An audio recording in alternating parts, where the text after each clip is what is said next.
All right, welcome everybody to the what's usually we have Wednesday afternoon team call. So this is an awkward time for everybody here. Our Friday night call. I wanted to announce first and foremost. We just figured this out over the last couple hours, but Isabel Deichler is not feeling well at all. She had to cancel on our call yesterday. She was hoping that she would feel well today, and then she wasn't feeling any better. So we have today someone that I had the pleasure of meeting in Las Vegas just a couple months ago, or was last month, Dr. Luigi, who is new to the company. He was at our CAB meetings, at the coach advisory meetings. Prior to it was like his initiatory into Beachbody.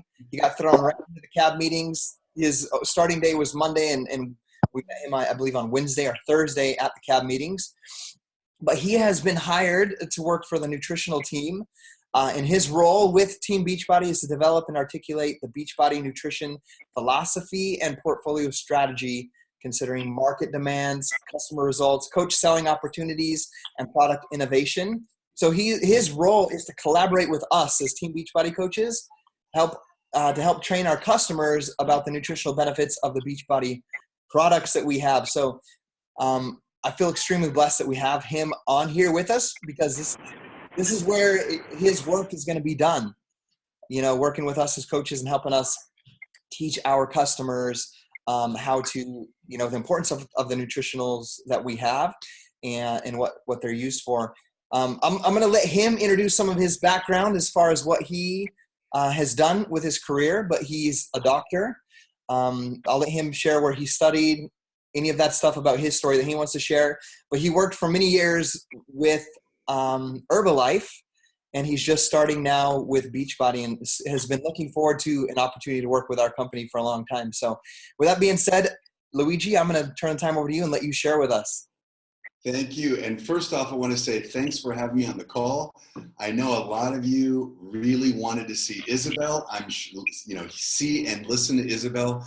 I'm sure she'll have another opportunity, hopefully after the holidays, to speak with you all, because she told me that, she just wants to sort of reschedule if possible. But thanks for fitting me in. It's a real opportunity because this is my third Zoom call in 1 week. I did some other calls earlier on Tuesday, and I did one last night. So it's great because I get to engage with all of you.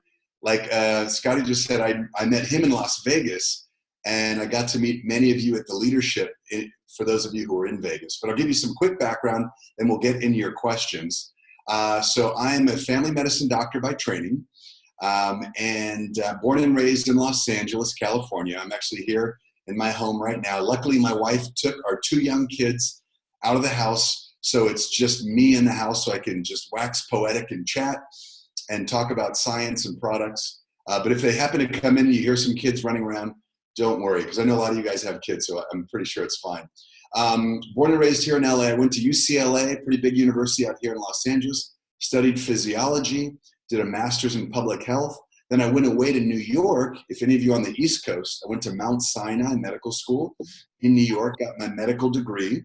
And then after that, I came back to LA, did a family medicine residency. That takes 3 years. And then I did another residency in clinical nutrition. So I actually got board certified in 2 different areas because I was super passionate about learning about nutrition, obesity, preventive diseases, weight management, and stuff like that. So I worked at UCLA even after, say, 2004, 2005. I worked at UCLA for about 10 years in their weight management clinic. And as Scotty was just saying, I also worked in the direct selling industry. I worked with Herbalife. So I've been a big fan of shakes and supplements for many years. I've been drinking shakes for about 30 years, quite honestly. And I've tried just about every single shake. I will, before we get into the questions, because a lot of coaches have asked me, why'd you come to Beachbody? What's the story?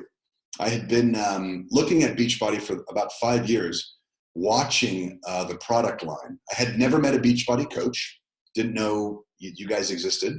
I'm super impressed by the passion, the drive, the business acumen, how smart you guys are, and how you teach fitness, you teach nutrition, and you teach a business opportunity. It's pretty incredible from the folks.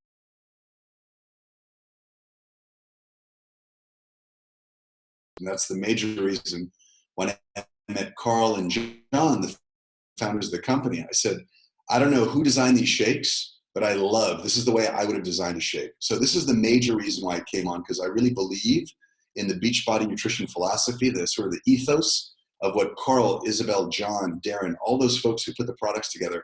It's kind of like what I've always wanted to do. And so I feel very passionate about what you guys sell every day, what you consume, what you feed to your kids. I give it to my wife, my kids. So I'm equally passionate, and I'm only 6 weeks in. So anyway, that's my intro. I can sort of leave it up to you if you want to pitch questions. I know you guys pitch questions, but any way you want to run it, it's all you. Okay, awesome. I love hearing all that and your background in medicine, in family medicine, in nutritionals. And you shared a little bit with us why you wanted or how you'd been looking at Beachbody and how you wanted to come over here. But what's your goal well, let me ask this first so people can start thinking of questions. If you have a question, please ask it in the chat box for Dr. Luigi, and we'll be watching for those. But Luigi, my question to you, I guess, is what is your vision of with Beachbody over the next 5 to 10 years? What do you want to see happen with what your role with Beachbody and working together with us? Oh yeah, it's a great question. So there's a couple of things. Well, I would start with, because I could talk about this for like an hour, so I don't want to bore you guys too much, but let me give you sort of some direct answers to that. One is, clearly, when I look at Beachbody, for the years that I've known about the company, I learned about it through watching Tony Horton on infomercials. I was like, this guy is everywhere. And then Sean T sort of took the company to the next level. And now Autumn has like revolutionized, right? Like the business in terms of how you have all delivered fitness and nutrition, but really fitness for the first 10 years of the company. Nutrition really came along with Shakeology the last 8-9 years. And you guys know that's really revolutionized the combination of fitness and nutrition, I would say. So now that Beachbody is kind of opening up into new markets, I see this incredible opportunity. This is going to sound a little pie in the sky, but I see this incredible opportunity to feed the world with sustainable nutrition. This is kind of the major reason in my heart why I joined the company. So there's a lot of people on the planet, and it's grown tremendously. There's 7 billion people. And one of the things that people have to eat is good nutrition, primarily good sources of protein. If they can get plant-based, that's awesome. If they like animal-based dairy, no problem. But if they can get a blend, it means that more people around the world can eat high-quality protein. And so to your question about my vision for the company, I think Beachbody is perfectly positioned, just in the 3 countries we're in right now, US, Canada, and the UK, perfectly positioned to feed a growing world, a growing planet with sustainable nutrition. And so when I met Darren and Isabel the first time, I was kind of geeked out, because I'm like, man, this is like the dream that I've been wanting to do, is work for a company that chooses ingredients the way you guys have chosen them and delivers them on a sort of a mass scale. And that's what I call public health. So as a doctor, and I'll finish with this last point. As a doctor, if I'm working with you, Scotty, and I'm like, hey, you have an issue with your blood pressure, take these medications. It's a one-to-one relationship. What's really powerful with what we do in Beachbody, you as coaches, is you work on a public health scale. You talk to hundreds, thousands, or millions of people. You deliver a common message, whether it's a workout, how to use containers, a nutrition philosophy, Shakeology, daily sunshine, and you get people healthy. That's public health. And as one doctor, I don't have the power to do that, but coaches on a grand scale have the power to do that. It's a really attractive opportunity. I love that. Excellent. Let's as we see here, we have some people here live with us. I want you guys to know you guys are free to unmute yourselves and ask a question if you have one for Dr. Luigi. Let me mute everybody real quick, because I keep hearing people come in, and then I'll re-put you on here, Doctor. Okay. Jeez, Scotty, while you're doing that. Okay. Yeah, I kept hearing everybody come in, so I muted everybody, and now I unmuted you again. So there was a recent announcement. I have a question. If everybody's going to be shy tonight, I'll keep asking the questions. Recently, like I did a webinar. I took the slides that Beachbody put together about the UK and Shakeology being listed as a food source versus a supplement. I think, what's the best way to word that? Did you watch that yet, or did you hear that news that Carl? It's interesting. I have not seen that yet, and that is probably a registration thing. But I'd love to hear the news that you've got first, and then I can explain a little bit about how shakes are registered as food or supplements. Okay. Like in the U.S. versus the UK versus Canada and stuff like that. Okay. So basically what happened is since the launch on October 19th of the UK coaches being able to purchase Shakeology, become coaches, be a part of the coach opportunity, be a part of Team Beachbody. The prices, let's say, listed inside of the Team Beachbody store for Shakeology, well, for anything for that matter, was the price of the product and the 20% VAT, which is like, for those in the US, it's like the tax. And so they just recently announced, Beachbody did that the UK is recognizing Shakeology as a food and not a supplement. Correct. And so they're refunding all the 20% VAT that any customer or coach has spent on Shakeology. And then moving forward, it's significantly dropped the price for them, taking off the 20% VAT. So I didn't know anything about that, about countries and, you know, something listed as a supplement versus a food. Do you have any knowledge about that? I know it's kind of throwing you on the spot. No, it's a really important question. I think it's a terrific question, because this is how a lot of the shakes and products in the direct selling market grow and are distributed. So any company, wherever they are in the world, when they register let's say a shake, they can choose the way they want to register that shake. You can register it as a medication if you want. Doesn't really make much sense because it requires a ton of money. It's got to have a particular medication in it. So you can register it as a pharmaceutical if you want, if you believe it has some pharmaceutical sort of efficacy, right? And if you want to go up against aspirin. So if you have a shake that you really believe is like, I can go up against aspirin and Motrin and Aleve, which I've never seen, then you could actually register it as a pharmaceutical, and then you compete with pharmaceuticals. You have to give clinical information on pharmaceuticals. You have to pay certain sort of regulatory issues with pharmaceuticals. So most companies that have products like food products or shakes or bars or supplements, whether it's a vitamin tablet or a fish oil or a shake, they will often try to register them either as food, and a food would usually be a shake, or a supplement. And the reason why our shakes are usually registered as supplements is because of I call it the elegance, but it's the complexity of the herbs. So if we just had protein, just protein powder and sugar and, let's say some fats, then you can register it as a standard kind of food, because the government recognizes that as, hey, it looks like a food, it's recognized as a food. But when they start to see a lot of these herbs, then they say, oh, those herbs are part of the supplement category. So the entire shake goes into the supplement category.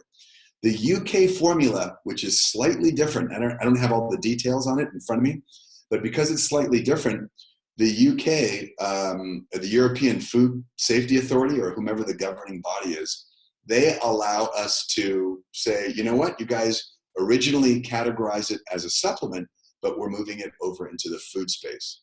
So, and that's probably why the VAT, the value added tax, has been removed. So they don't have to pay that tax because they're not taxing the foods as much, which is a lot. It's a lot of our competitors who sell shakes in the UK, and you guys may have business in the UK. I know many of you do. So a lot of your competitors, our competitors, sell their shakes as food. And what's interesting is it allows them to sample in the home. So, okay, so we talk about the nutrition component. Let's talk about kind of the business component for a second.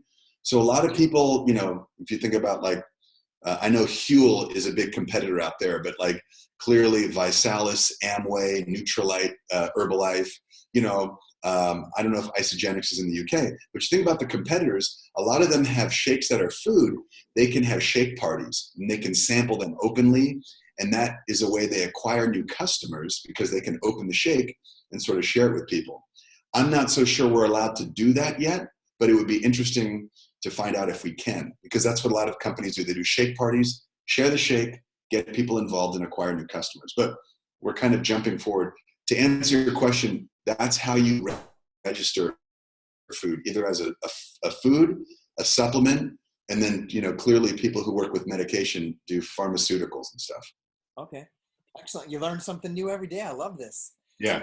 So I do know, at least here in the US and Canada, shake parties. Like I built my business in the beginning, inviting people to my house, going to people's house with my backpack and a little blender and my bag of shake.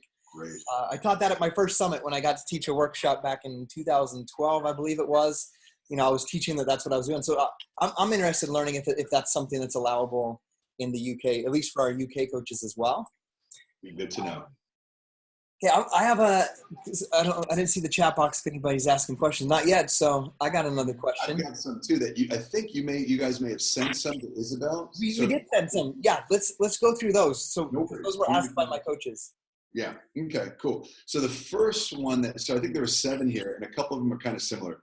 So one of the questions was, if someone gets super bad cramps almost right away, even with a half serving of Shakeology, what's happening? Is that type of intolerance or an allergic reaction? And that's a great question, because as a family medicine doctor, I see I haven't practiced for a couple of years, like in the university, but when I talk to friends and family and they talk about cramps, then I usually go through a list of things, if they have allergies or if they're trying a new diet. So it's interesting, because the person who wrote this was very smart. They said, even with a half serving, the first thing I do is recommend a half serving. So you guys already headed me off at the pass with that. It's good. Now, often, because we ran this question through some of the scientific folks in the company, and some folks said, well, it could be the prebiotic. It could be which is just really fiber. It could be the level of fiber. Some people don't do very well. But there's not that much fiber if they're doing half a serving. They're only doing about 2 grams of fiber, which shouldn't really cause much of an issue. But just for those of you who do serve a regular serving of Shakeology, first time with a customer, if they complain of like a little cramping, it may often be the 16 or 17 grams of protein if you're mixing with water. Sometimes that protein load is a little bit much. It's rare, but some customers don't do well, because the protein pulls water into the gut, and that causes like sort of crampy abdominal, whatever feelings. And sometimes they may run to the restroom. That's very rare that I see that. Most customers drink the shake, they feel amazing, sustained energy, and no issues. But if you have that rare customer, I would cut it in half. I don't think it's related to fiber. And because of that, I would say in the very, very rare situation, some people have a sensitivity to the herbs in the shake. And we don't have really strong levels of herbs. Okay, so there are companies that make super powerful, almost medical pharmaceutical doses of herbs. We don't do that. We are not in the pharmaceutical range with our herbs. We are in the nutritional range. So you can always tell people you shouldn't have like some major allergy. But if some people are super sensitive to ashwagandha for whatever reason, then maybe they're just always going to be sensitive. So for those rare occasions, I would say don't push the shake on them. I always recommend, because I want to keep them on Beachbody Nutrition, so I would say maybe try something in the performance line, see if they want to try one of the products there, like a Recover. It tastes really good. It's a hot selling product. Clearly a bunch of you are drinking Recover as a snack or after your workouts. So you can always find something that may work. My wife loves Daily Sunshine. When she's making the kids' shakes, she actually prefers Daily Sunshine to Shakeology. And I always say, honey, that product is for kids. We position it as a kid's product. She loves the taste. So I'm like, cool, go for it. So either way, and it has a little bit less, it's got less herbs in it, right? Because, we want to give kids a little bit less herbs. So I always say you can find a way to get somebody on the Beachbody Nutrition sort of program. And if they have a little sensitivity to Shakeology, say, no problem. I don't force the product on them. I'll say, let's try, if you can't do a half dose or a half serving, why don't we try something else? And I know a lot of folks say, well, Shakeology is for kids, but I drink Daily Sunshine's for kids. I drink a ton of Daily Sunshine as well. I had 3 Shakeology shakes yesterday, in addition to my oatmeal for breakfast, my lunch, and dinner, because I was just jamming at work. And those shakes are like amazing snacks for me that keep me going. So I drink a lot of product. I drink a ton of product, and I'm a firm believer in consumption, but you have to adjust that to the way that you guys do your sort of nutrition practice. Excellent. Love it. Okay. Do you want to hit some other questions there? Yeah, I'd love to. I thought that, by the way, your team sent in great questions. Yeah. So another one is a woman with menopausal symptoms, an older woman with menopausal symptoms. It becomes a whole new ball game, trying to increase their energy levels to fight weight gain and just feel better all around. Is this something that we offer, or are we offering something in the future?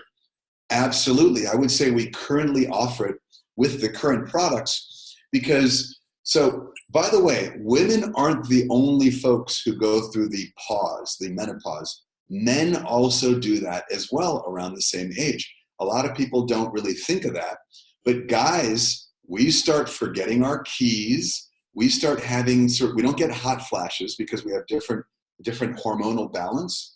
But if you think about it, women generally have higher levels of estrogen.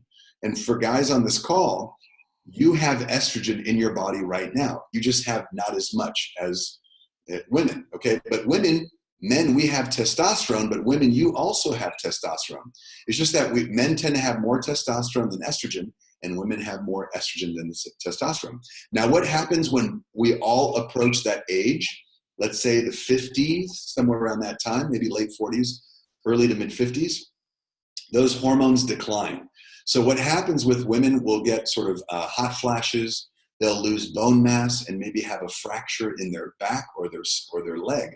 And that's when we see, let's say, an older mother or a grandmother like, oh, I messed up my hip.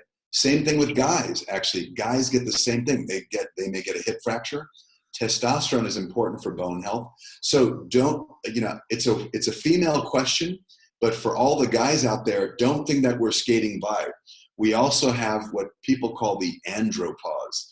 And so what's happening is hormones are declining. But here's the good news. Having a good nutrition plan helps to build your muscle mass. And I'm not saying building like some of the super trainers in the company, like Siggy or something like that, right? Not being super jacked. What I'm saying is our muscles decline every year around that crucial time around the menopause. We start losing muscle. It's called sarcopenia. It's an age-related muscle loss. And that's why in the movies, when they show the old guys on the beach trying to walk around with their bikini shorts and they've got no backside, that's age-related muscle loss because you lose all the muscle tissue if you're not exercising, like in Beachbody, and you're not taking good nutrition, which is rich in healthy proteins, like Beachbody, like Shakeology, like Daily Sunshine, like Recover and the Performance Line. So yes, for someone who's going through that time, whether it's the menopause or what some people call the andropause, having good nutrition is crucial. And there is a ton of research on doing healthy, active lifestyle fitness. You don't have to do the hardcore T25 workout. You don't have to do a hardcore 80-day obsession if you're 60, 70. But if you want to do a 3-week yoga retreat, if you want to do Tai Chi, that is an amazing way to build muscle in an older individual. So I think this is a phenomenal question because it speaks directly to a lot of our customers, your customers, and you guys may be talking to a lot of 30-year-olds and 20-year-olds. There's a lot of 60-year-olds who need great nutrition and who need to be active. And maybe they're not going to do a Tony Horton workout, but they can do a 3-week yoga retreat. So think about what you guys sell really well. You can combine those. And from a nutritional standpoint, it's perfect for getting people that healthy muscle mass, and then a lot of those symptoms kind of get alleviated. Excellent. I love it. We got a couple questions coming. Do you want to take these ones that are with us here live? Absolutely, yeah. Well, in the chat section, we have Julia. Well, there's a couple. Heather asks, and it's just a very straightforward question, does Shakeology cause high blood pressure? Yeah, absolutely not. There is, so first of all, nothing in the product line, even Energize, which gets people really jacked up, right? 100 milligrams of caffeine, if you double dose, that's a nice punch. even Energize is not going to raise blood pressure. Caffeine in the amounts that we're serving, even if we were taking a ton of caffeine, it really doesn't have an effect on blood pressure. You may feel your heart rate a little revved up before a workout, but that's good if you're about to do work on 80-day obsession, right? So if you're thinking about something in terms of blood pressure, there are no products in the product line that should raise blood pressure. Now, if someone, for some interesting reason, is having an effect of their blood pressure, they should definitely chat with their doctor. I would certainly not just have a customer who has a weird blood pressure issue. I wouldn't say, oh, yeah, don't worry about it. Go and see their doctor, have it checked out, have it discussed. I work with folks who have high blood pressure all the time. The first thing I tell them whenever I meet with them, and it doesn't matter how big, what size they are, I tell them immediately, we're going to work on getting you down 5% of your current weight, because there is a very linear association with blood pressure and weight gain. So if I get a guy who's 220 pounds, I tell him right away, dude, we're going to get you down 10 pounds. That's our 11 pounds, our first goal. And if we get you down 5%, the blood pressure normalizes. Now, that's not your job as coaches. You guys just send them to their doctor, send them to their family medicine practitioner or their OB-GYN doctor if it's a female who's got a primary care doc. Make sure they're seeing their doctor. You don't have to deal with those things, but you should reassure them that there's nothing in the product line, and that's why we put all those stamps and labels and certifications. There's nothing in the product line that's going to be that type of stimulant that would push the blood pressure up. We don't have anything like that. Excellent. That's good to know. We're almost at the 30-minute mark, which is crazy. So we'll respect your Friday night.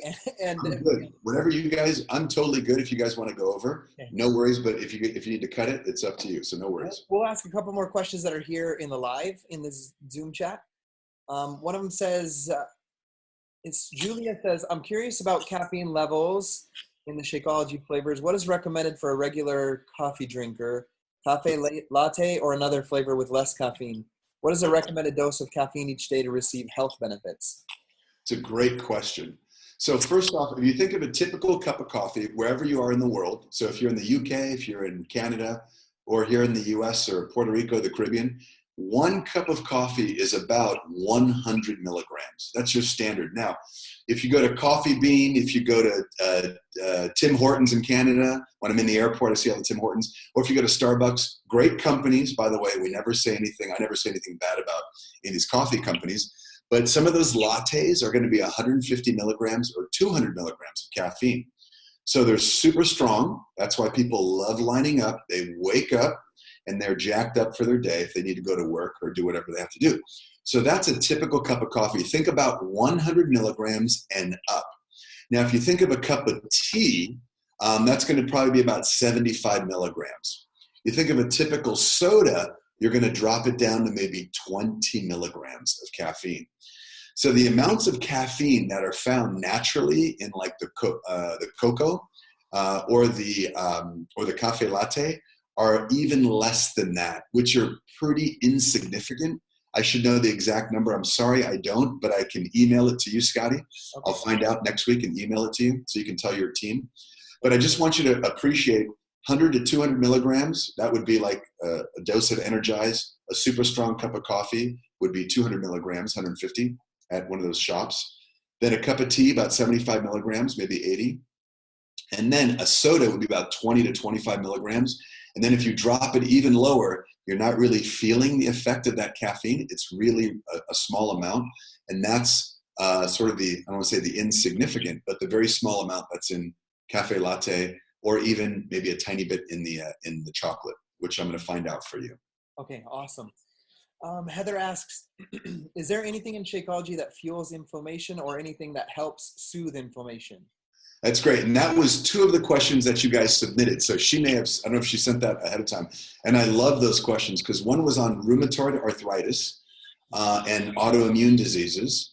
And they both sort of talked about inflammation and is there anything that's inflammatory? So the answer is no. In fact, this is another one of the many reasons I really wanted to join the company. And I was very attracted to the product line.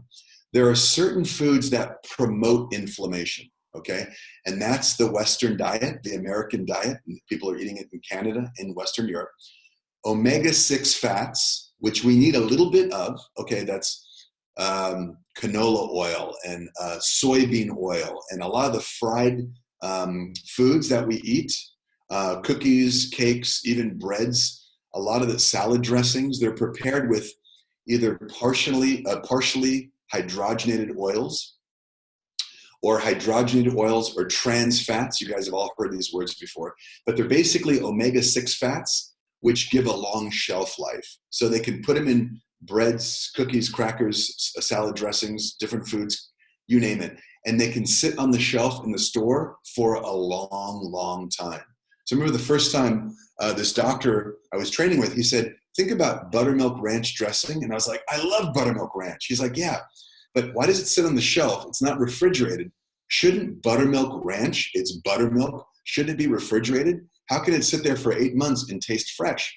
He's like, it's got all these hydrogenated, chemically modified fats. So anyway, the point is, we don't put those fats, no trans fats, all that stuff you see, we don't put those inflammatory fats in any of the products, and especially not in Shakeology. So what's really interesting, when you guys get a new coach or a customer and they're getting great results in like a month, 2 months, 3 months, a lot of it is because they go off the burgers and pizza and fried foods that had all those trans fats that were causing inflammation. And then when they go on Shakeology once a day or twice a day, then they're really reducing the amounts because we don't put any of the inflammatory stuff. It's very low in sugar. There's no high fructose corn syrup. We have no artificial sweeteners, no sucralose, no aspartame, no saccharin, none of that stuff, which is another reason why the product line is so pure.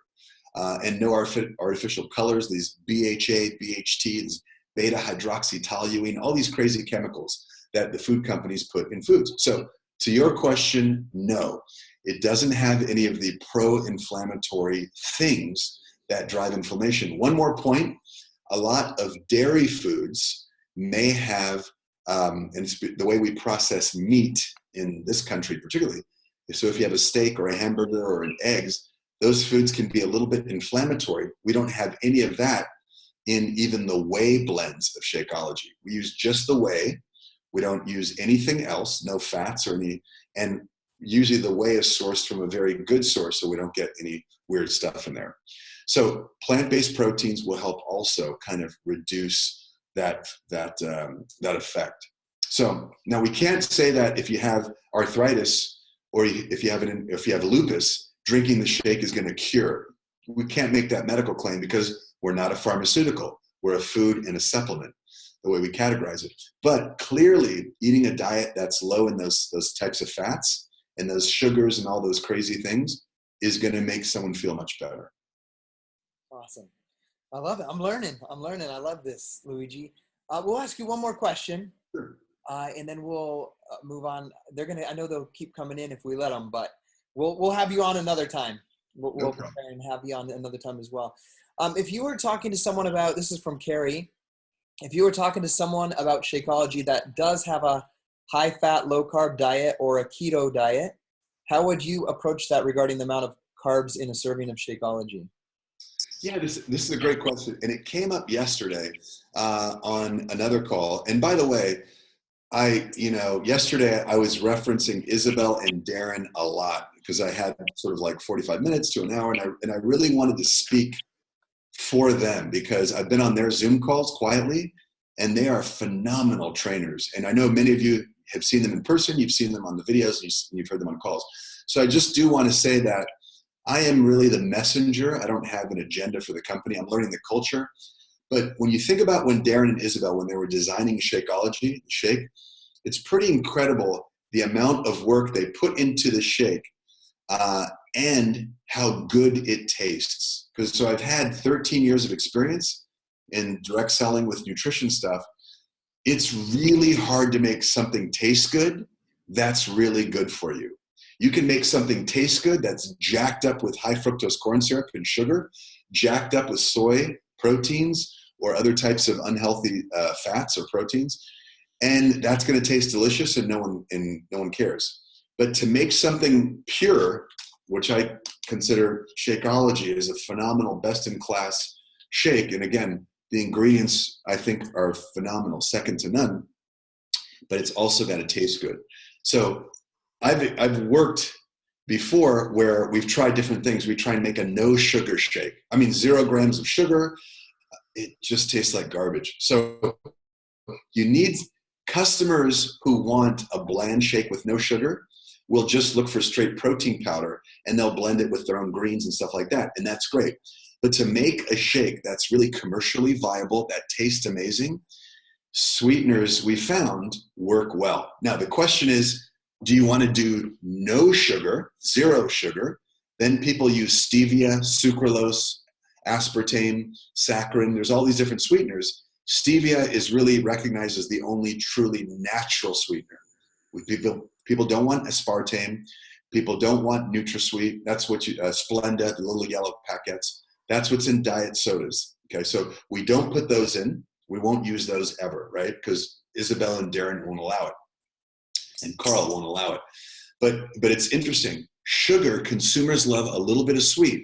So what is the right amount? And this is what I've always dealt with for 13 years. A lot of research shows that moms who do the shopping are pretty good with about 10 grams per serving of sugar. Now think about it. 10 grams per serving on the label. That's about 40 calories, because 1 gram is 4 calories. Okay, so 10 times 4, 40. That's about half a banana, half an orange, half an apple. Okay, so it's not a lot of sugar. Now, 10 grams seems to be the threshold for a lot of moms who shop. We use 7 grams, okay, lower amount. And of those 7 grams, 5 is organic cane sugar, okay? And I'll talk about that in a second. The other 2 come from the blend, the fruit blend, the blueberry, the pomegranate. And it's actually a tiny bit less than 2, but by law, we have to round up.